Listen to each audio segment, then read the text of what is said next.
never I say ma PENDREAM TV. PENDREAM TV there, I see them yopo.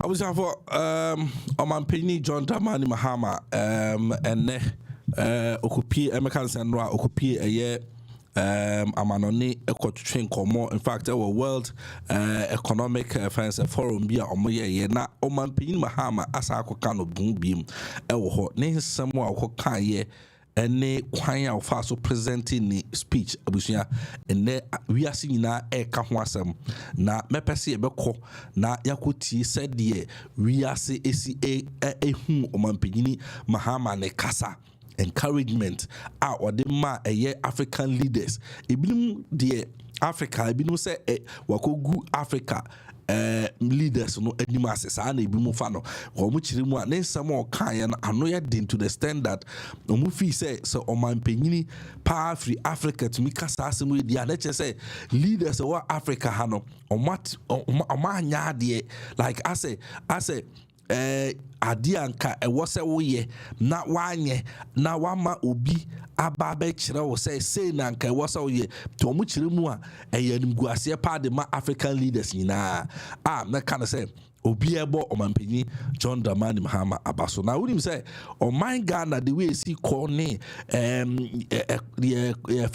economics gains aye nyane e ho ade ade no ema ne kasa no ebeye du ema amanfo krampo hu ne say na che say there bi ono no oye osia oyo abusua yenko ne nkotie ha PENDREAM TV mess also be subscribe to the channel no like video no na share to other platforms ema ye na ne o subscribe ya ebo ama ejumadi no ekosro tina yes also be subscribe yenko na yekotie enkomo no emra sisia.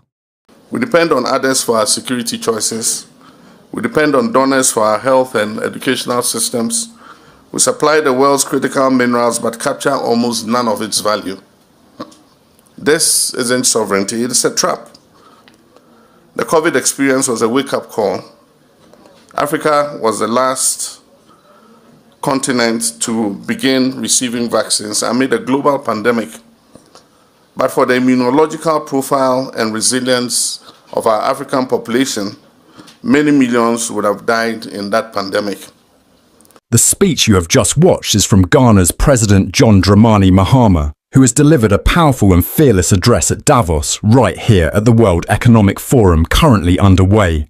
This bold African leader, speaking without fear or favour, has sent shockwaves across the globe by confronting the deep-seated injustices that our beloved continent continues to endure, from historical exploitation to ongoing inequities in the global order.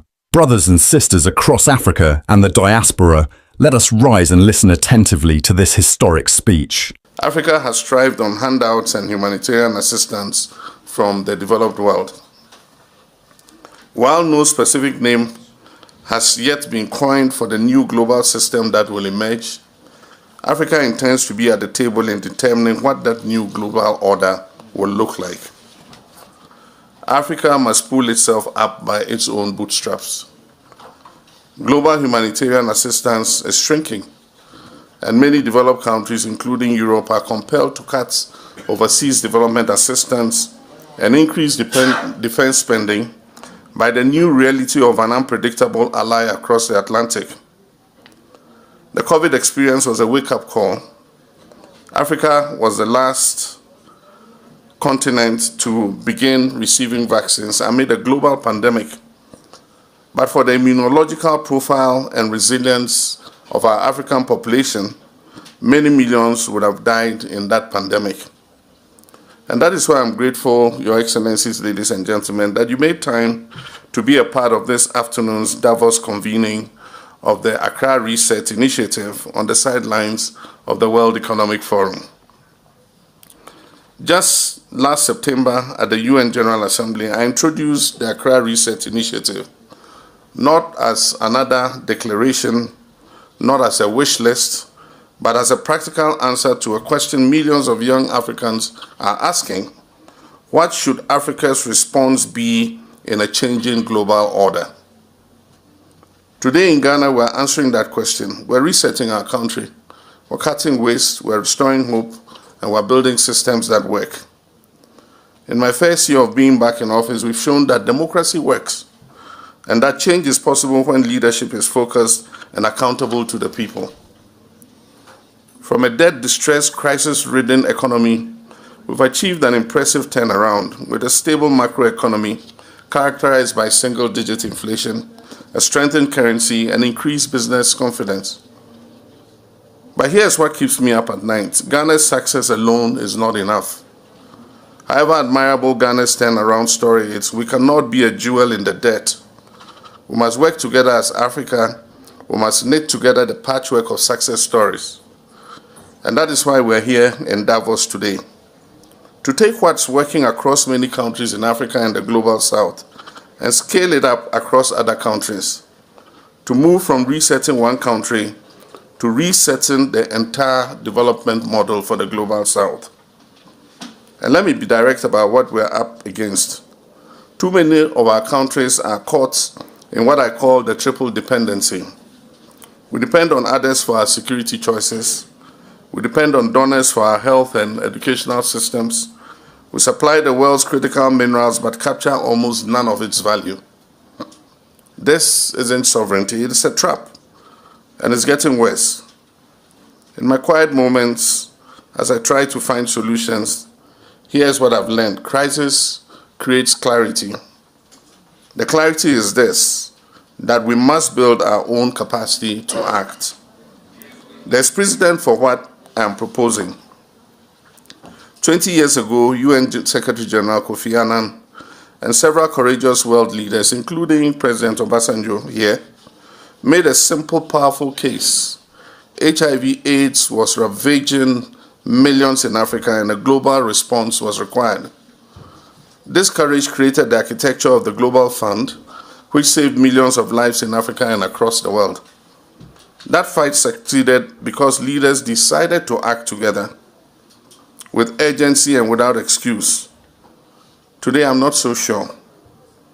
The US is gutting funding to the United Nations system and other global organizations that have saved millions of lives. And we face an unpredictable world. And this is why Africa must be responsible for its destiny. Today, we face a different pandemic, the pandemic of unfulfilled potential. Millions of young people have no jobs, health systems that collapse at the first crisis, economies that extract our resources but build nothing long-lasting. If we could mobilize the world to fight a disease, why can't we mobilize to fight poverty, to fight dependency, to fight the systems that keep brilliant young Africans locked out of the future? In Ghana, we're proving something important, that execution beats excuses. We're cutting government spending and have reduced the size of government to a record low of 58 ministers, including deputy ministers and regional ministers. We're digitizing services to end corruption. We're training young people for the jobs of tomorrow. We have renegotiated our debt so we can invest in our people and not just service loans. This is a resetting Ghana agenda, and it's working because we stopped talking about the transformation and we started building that transformation. Now imagine this same approach across Africa and the entire Global South. The multilateral order and rules-based system may be under threat, but we can forge a new coalition of the willing based on a shared vision and mutual respect for each other. What if we pooled our negotiating power on critical minerals so we capture value and not just extract raw ore?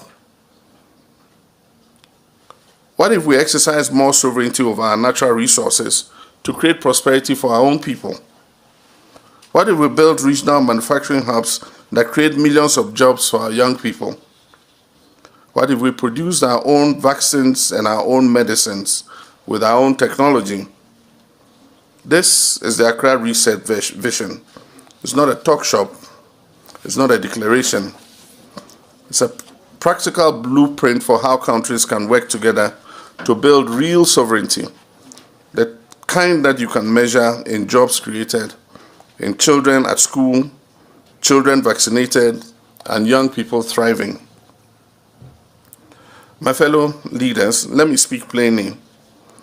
In this fast-changing world, we're entering an era where countries must compete, innovate, and build or be left behind. Our young people are watching, they're brilliant, they're hungry, and they're running out of patience. So here's what we must focus on. First, we must invest in skills, not just education, but skills that match real jobs in the real economy. Digital skills, green energy skills, manufacturing skills. We need a generation of young Africans who can build and not just consume. Second, we must build together. No African country can industrialize alone by itself. We must create regional prosperity platforms, manufacturing zones, energy grids, and digital infrastructure that gives our businesses scale and our workers opportunity. Third, we must negotiate as one. When we bargain separately, we're weak. When we negotiate together on minerals, trade, and climate finance, we can be formidable. Unity should not be just a slogan, it must be our strategy. Fourth, we must produce at home, from vaccines to semiconductors to solar panels. If we don't make it, we'll always be dependent on someone who does. Industrial policy isn't old-fashioned, it is what will make us survive. And fifth, and most importantly, we must hold ourselves accountable to our people. We cannot ask the world to invest in us if we tolerate corruption, waste, and systems that don't work. Reset means reform, and reform means results. And so the Davos commitment. Friends, we didn't come here to ask for charity.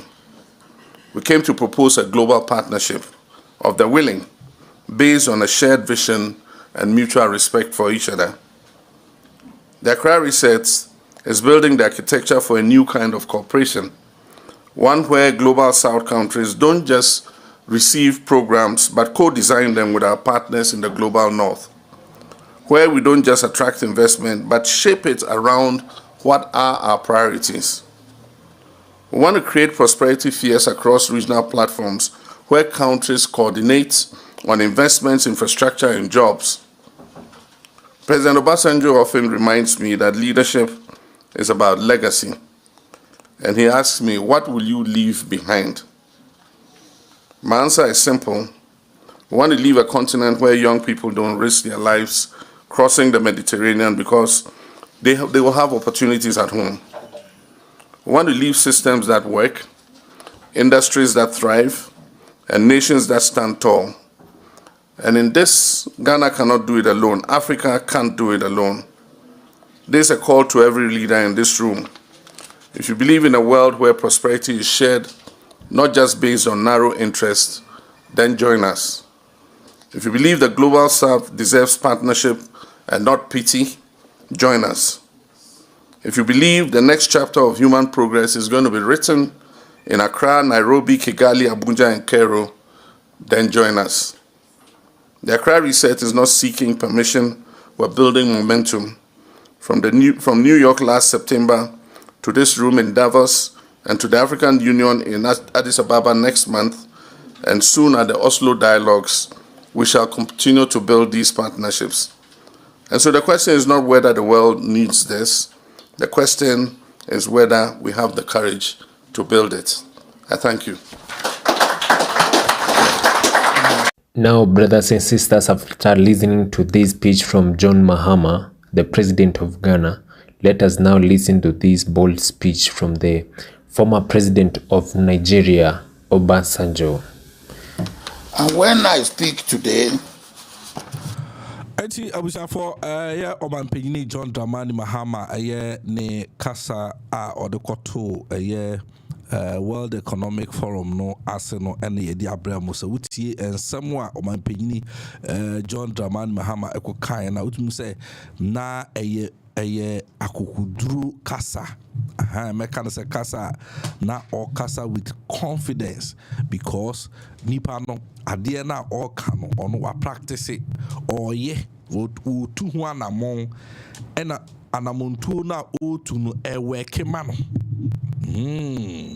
eweke mano you see ye wo empenyifo na se meka se dodo mu kasa se ya kwehia baabi na ya maho kwan se be kasa na wako jina eye simpie so o sha se o kasa utimi keka ensem bi just for the applause na man for abom nsem dia ma o keke ya wa kasa odim se ensem na wo ka no wo uko fi ana se o man so ana okru mu anya ade a obetumi akọ practice ensem a wo ka no aha enti e ba na sa na dodo na no can say we okokasa for applause.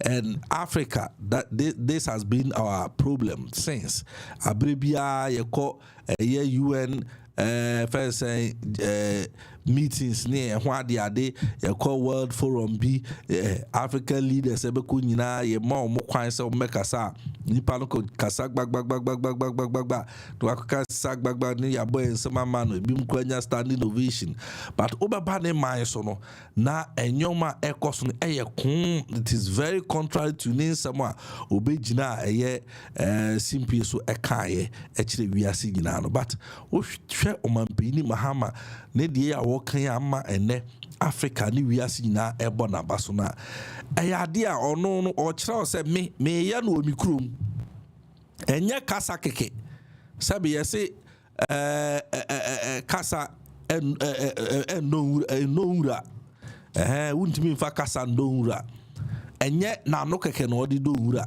ade a all practice wo ye wa ya ade no ogusu a all ye resource so wa hu bi we are seeing hu resource a ne my Ghana achieve say omampanyina waba in the history of Africa na a whole year on call outside and yes say abandoned from the bond market to akwanya wo hono mu a wo se okoko bubusia IMF for kwa at no monsa e de amano World Bank attend inside the amano upebusia ye be ma ti wo de bra busia wo ho o se da bi mi ankasa me de ma musika ha ya na de be ya adwuma ampa so o de ne ma musika 1 year twam eno an o de manage o man no e de achieve great successes, great economic gains, and inflation and single digit, and just in the history of Ghana 5.4 just a big crumple in cedar and now meno say dollar abba from the nam 10 actually say fuel prices, goods and services bibia to call from near what they are there. So people are thinking like they are surprised, they are shocked. Where is the money coming from? How is this man doing it? Nina say mekana say obia why na adwene say wasi nkete so leader wasi nkete so person oboa ne man eno ko gina World Economic Forum wa no catch African leaders na no more hono say look say we a leader of Africa continent biara so na say wo ye wa adwene say wo leader no obesesa the fortunes of the country. You can do it, it is doable. Obia no bit massive kwan agisa wo no why wadwen say onye ana say wo no why wadwen say you do things to please the wrong ways now wo aba beto no eno ana obi to so we na sadia then you also come and be counted among the exes and the formers, the former president, the ex-president. You be counted among them who may make any gains or change via our system. And you know, so why being so person was a nyoma woman more a mindset, a wide journey, a fan saying determination. So we're seeing kitty so person yeah. Na o mine nya so mfaso of that chinti that chimanti generation inti busua eti eno na ama o mampanyini ne nkoma okodi ye no aya akona wiase enyina ebo o mampanyini John Dramani Mahama na baso no abusua aha PENDREAM TV beso say o subscribe to the channel o subscribe e boyen tina edibia na eso no eso subscribe eboa ya juma so entumpon na ya sasra so be like video no share to other platforms ama afofo so enya bi ahwe PENDREAM TV edamu yopo manever na say ma PENDREAM TV de o se edam yopo